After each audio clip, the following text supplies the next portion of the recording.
everyone, and welcome to Korean Film Council's official podcast, Korean Cinema Today. My name is June Kim, and I'm the co-host to our show, along with Piers Conran. We both write for Kofik's English news website called KoBiz, which is at koreanfilm.or.kr. Welcome, Piers. How are you? I'm great, June. Thanks for asking. So yes, I'm Pierce. I'm the co-host for today's show. It's great to be back. And before we start, we'd like to remind you and to remind all our listeners that you can visit our website, which is koreanfilm.or.kr. And on there, you can get all the latest up-to-date information on Korean films, including news, interviews, and features, not to mention our newsletter and webzine. You can also, of course, find this podcast again. That's right. And don't forget to follow and like us through our social media accounts, including Facebook at facebook.com/kobiz.kofik or on our Twitter handle, twitter.com/KoreanFilmBiz. That's B-I-Z. Today in the studio, we have a director of one of this year's Jeonju Cinema Project, Hyun-jung. That's right. We are very, very pleased to have this director with us today. But first, let me just briefly explain what the Jeonju Cinema Project is. It is, of course, part of the Jeonju International Film Festival. It used to be the Jeonju Digital Project, and for years, the festival commissioned these works, digital works that were mid-length features, and they would put three of them or so together to make a feature omnibus. These featured some of the big names in art cinema around, particularly around Asia, but also around the world. And last year, the project was expanded into feature-length films, and those included, of course, Shin Yeon-sik's The Avian Kind, Giorgio Palfi's the Hungarian filmmaker's Freefall, and Park Jong-bum's Alive, which has been very, very successful on the festival circuit. And now, of course, with the Jeonju Film Festival going on for its 2015 edition, we have three new films, including director Lee Hyun-jung's Samnye. So, director, it is a pleasure to have you with us today. Thank you for having me. So, of course, director Lee has previously made two films, which include Virgin Farce and Echo of Dragon. Echo of Dragon was featured in the Korean competition at Jeonju 2 years ago. So let me ask you for a first question. Your new film, Samnye, now that is the name of a place, it is actually quite near to Jeonju. Can you tell us how you discovered it? First time when I heard of Samnye, that was very new to me, even though I'm real Korean, living all time in this land, but very new to me. And I had a chance to have the exhibition in the museum in Samnye at the time, and I went there and I discovered Samnye is a very intriguing place, holding all the memory of the past, and that interested me a lot at the time. So I decided at the time to have a scenario and try to make a film to maybe record this situation now before it disappears. Absolutely. So you're saying before it disappears. Yeah. So it's an area that's in kind of the midst of a redevelopment? Exactly. Because Samne is located in the middle of Jeonju and Iksan, which is two big cities. So between the two big cities, and now it's getting to change. So no time. Absolutely. It's gonna be disappear soon. And that's a bit sad. But what can you tell us about, you say it's an intriguing place. What is it that makes Samnye so special for you? First of all, Samnye has a very profound historical memory. So I think it itself has a big meaning for Korean people, and but opposite way nowadays at this time, it has no name, no memory to Korean people, so all the contrast between the past name and nowadays recent present name is very how can I say? It's the opposite. It's the contrasting. Yes. But going on, so this is a place, I have to admit, I'd never heard of it, and I had to look it up on a map. Maybe I won't be the first person to do that when they're curious about where your film is set. But so, yeah, when we go to a new location, sometimes we have different ideas, and your third film is a little different from your other ones. All your films are somewhat experimental, but the style is a little different on this one. Can you explain what made you change your style this time around? Previous one, I chose the style.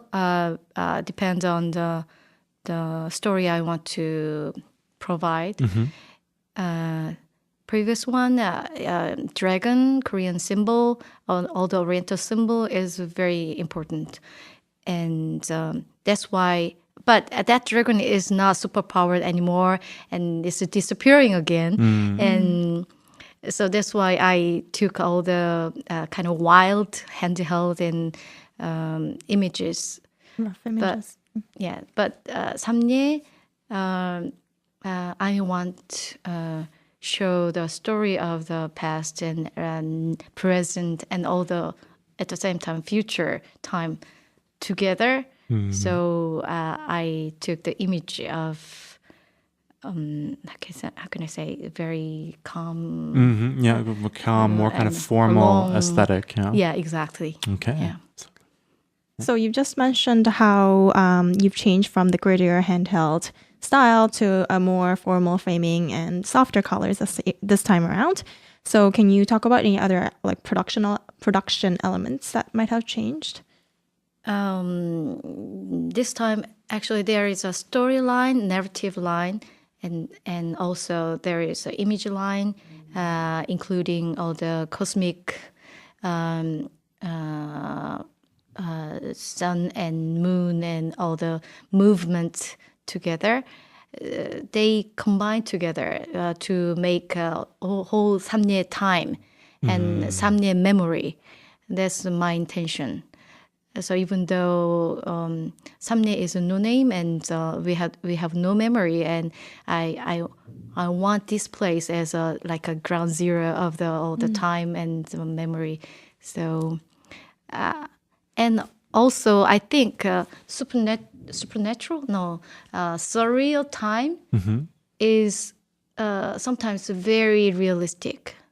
Nowadays people say we are living in reality, but we experience very unreal situation. We cannot accept this reality as a reality. Sometimes it's beyond the reality. It's more. Sometimes we cannot hold that severe reality as a reality. So I think the reality itself has a surreal aspect. So even though people think my film has very surreal images in it, but I think in the other hand, it's very realistic. Well, I understand where you're coming from. That's something I think a lot about myself, actually, because we have the world can be such a strange place, and there's that famous saying where the truth is often stranger than fiction, and when we see things that are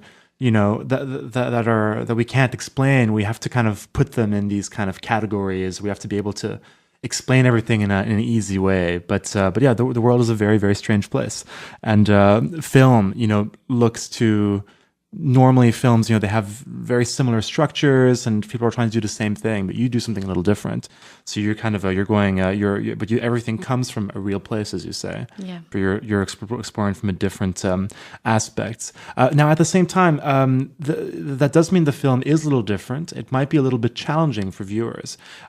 For someone who goes into the film and knows almost nothing about it, would you have any recommendations for how to kind of approach it?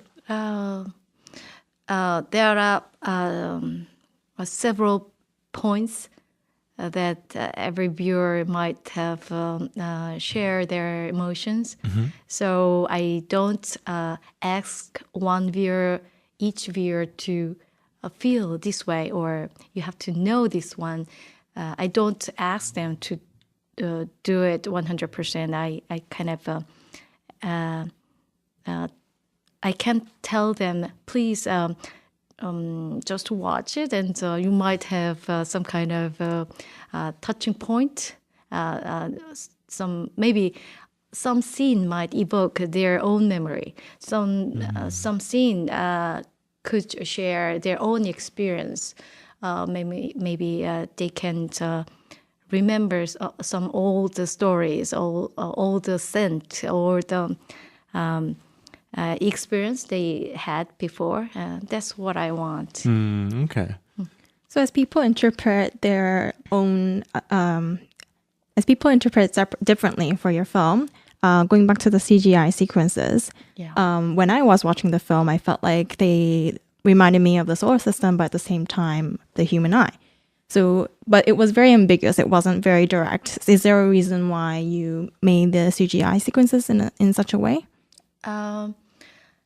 As I told you, the storyline, the narrative line, it's happening in Samnye, little town, but the whole system, the idea is beyond the little area. It's expand to the universe, maybe like Interstellar.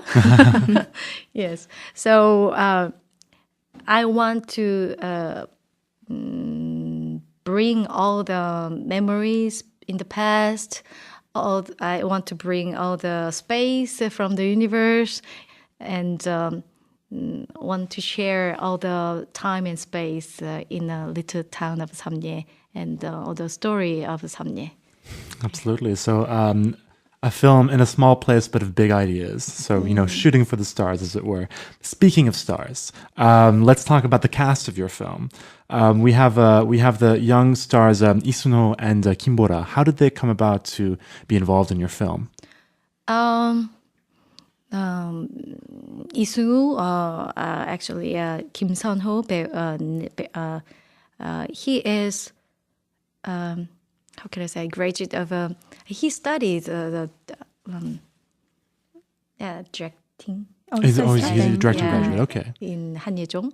And he's very keen in art film, and he is very enthusiastic in his role.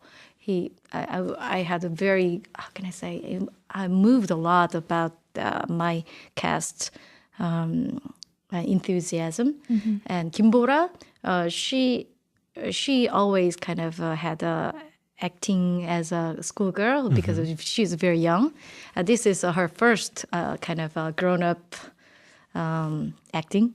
So she's so fabulous. She's how can I say? I cannot explain how they are doing great and fabulous in the film. Yeah. Okay, so the characters that actors Sunho and Bora played, Seungwoo and Hee-in, can you tell us about the origins of the characters and how they fit into your story? Yes. Seungwoo, the male character, is a kind of representative of myself. A film director who wants to finish his scenario in a remote town, and also he always chased by the reality, by producers, all the people's eyes, and all and himself too. He always kind of he always say, I'm sorry, I forgot. I'm the one who blame.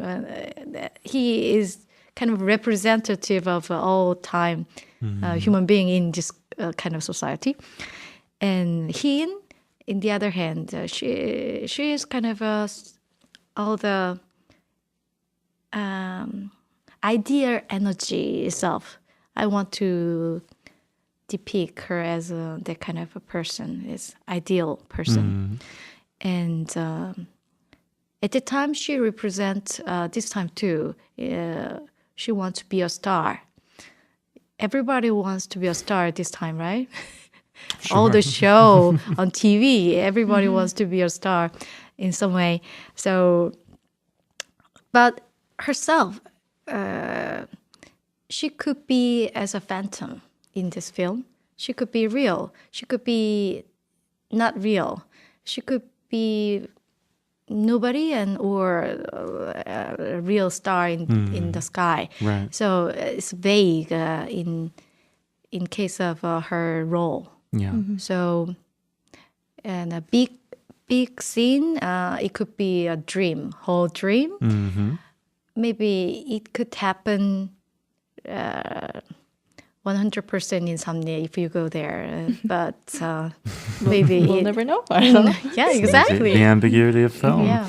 Going back to the director character, you say it's kind of based on yourself to an extent. So, and there's a kind of these exterior pressures that come down on the director, producers, and the like. Do you feel? Is this the kind of pressure that you feel as well as a director? Oh, I wish I could have that kind of pressure. I'm so far making film as not production kind of stage, more like a how can I say, independent, a very small budget and kind of artistic 한땀.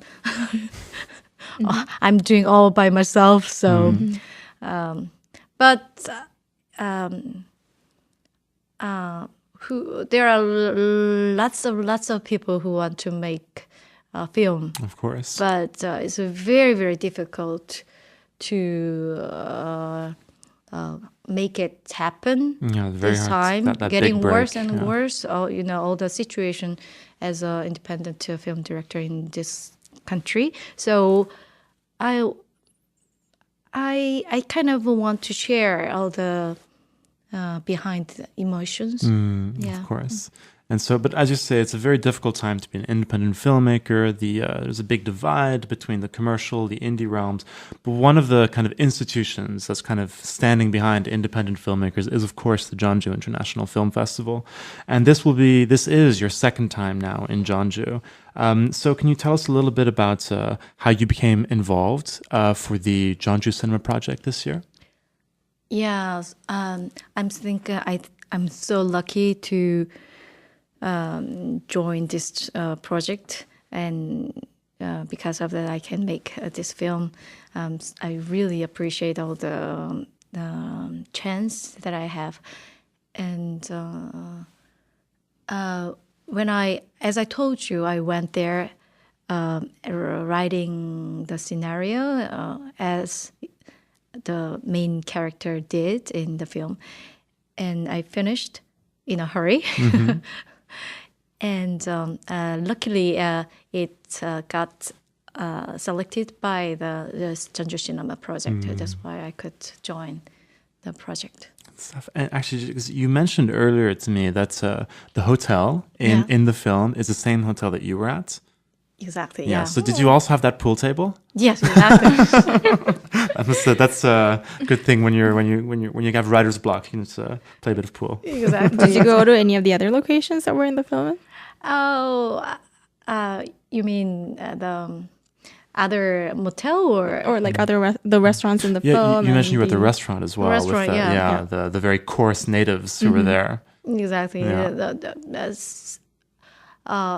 That's maybe 1/3 of the place is the place I went. So directly based on your Exactly. experience. Yeah. Well, clearly the place is a very important element in your film. And the other titles of your previous films are also related to places like Echo of the Dragon, which the Korean title is Yeongmun. And is this a coincidence, or does location always have a specific importance to you and your work? Yeah, my film, even though it's not 100% documentary, I want to share or hold the documentary kind of element in it. So I want to shoot the way it is in that area. In Yeongmun, at the same time, in Korean letter Yeongmun, there is a dragon gate, kind of, that is a Chinese letter. And that's why that area is very important for the dragon mythology.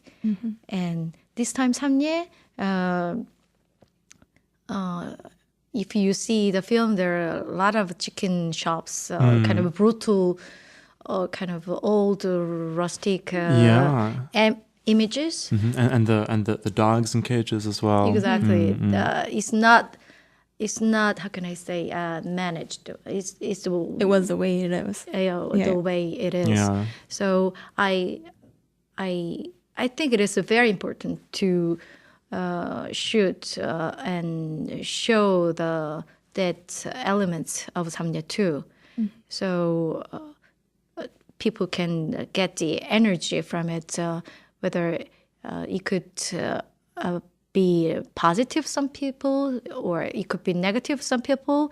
It could shock some people, but I think it is very important to have that kind of energy as it is. That's why as a film director in Korea, it's kind of my own self, how can I say, imposed duty to kind of have image file, real history files as time goes by. Yeah. It does feel like you're kind of memorializing these places. I mean, Yeongmun is a place in Gyeonggi-do, which is on the kind of on the fringes of Seoul. It's at the very end of the subway line, and it's apart from the kind of the modern Seoul that we know. But who knows how much longer it'll be that way? In the same way you mentioned about Samnye, where it's becoming redevelopment. It's becoming redeveloped. So your film can act in some way as kind of a snapshot, a memory of what the places it was. I also remember I was very struck when I saw your first film, Virgin Forest. And part of that, you filmed in Australia, a beautiful scene on kind of on the what is it called? Uluru. That very beautiful orange mountain. Yeah. So there's always been a very interesting attachment with locations in your work. Well, in Samnye, you place a director with a writer's block who goes to a small town looking for inspirations. And within that space, we see church and also temple. And since you yourself was a student of theology, is the film a reflection of your own inspirations? I think Korean people is very religious people. Everybody might agree with that, right? I think in some way, it's not important whether you are Christian, you're Buddhism, or you go to the shamanistic area. It doesn't matter. In some way, we are very religious people. That is the background of Korea. Another aspect of Korea that I understand, and also statistics show that too. And so I put a lot of religious energy in it. That is in some way, it could be very surreal images, but I want the viewer as a very realistic images of Korea. Yeah, that's why she involves with a lot of religious. That's why I also think she was more surreal in that way, because she's not attached to anything that realistic people are attached to, I guess, in a sense. Yes. But it's this kind of a inquisitiveness, at least in terms of spirituality, and it does explore a lot of questions. We do have one more question for you. This year, of course, what's notable about the Jeonju Cinema Project is that the two Korean projects are both directed by women. The other being, of course, Kim Hyun-jung, who previously made Grape Candy. I think her film is called Snow Angels. Is that right? Snowpath, excuse me. In Korean cinema, it can be very difficult for women to make a film, either in the independent or in the commercial realm. Do you think the fact that there are yourself and Kim Hyun-jung who are doing these kind of very notable, the kind of flagship projects of Jeonju this year, do you think that's notable? Do you think it's a good sign for women directors in the Korean industry? Oh, of course, as I told you before, being as an independent filmmaker is very difficult, but